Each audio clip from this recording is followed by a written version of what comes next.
En 2018, les douanes ivoiriennes ont recouvré 1747 milliards sur un objectif de 1813 milliards de francs CFA, soit un manque à gagner de 66 milliards. En cause, les restrictions liées à l'importation des véhicules de plus de 5 ans et l'exigence de certificats de conformité à l'embarquement. Malgré ces difficultés, d'importantes actions ont été menées sur les chantiers de la modernisation des douanes.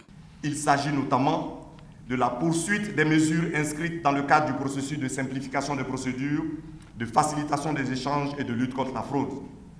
Il s'agit également du renforcement de la dimension éthique en vue de promouvoir les valeurs morales qui fondent la déontologie des douanes.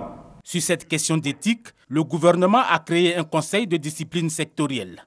Un dispositif d'autant nécessaire que pour l'exercice en cours, les prévisions de recettes à mobiliser s'élèvent à 1915 milliards de francs CFA, en augmentation de 7%. Un vrai challenge au regard du contexte.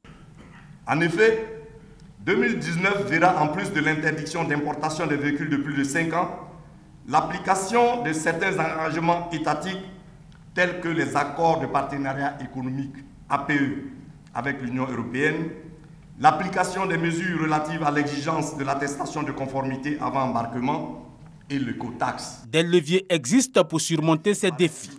On peut citer la réorganisation du transit routier et des procédures au guichet unique automobile, la maîtrise des régimes suspensifs et du dédouanement des envois express. Nous allons faire le nécessaire pour mettre en place certains dispositifs techniques avancés pour nous permettre de mieux renforcer le contrôle là-dessus. Vous avez également souligné toutes les questions d'éthique. Je souhaiterais qu'on puisse faire le nécessaire pour que nous ayons une douane qui soit à la hauteur d'un pays qui est aujourd'hui pré-émergent et qui va être émergent à l'horizon 2020. Cette 5e semaine des douanes ivoiriennes prévue pour s'achever ce 25 janvier devrait aussi être l'occasion de créer une synergie d'action entre les collecteurs de l'argent public et les partenaires privés.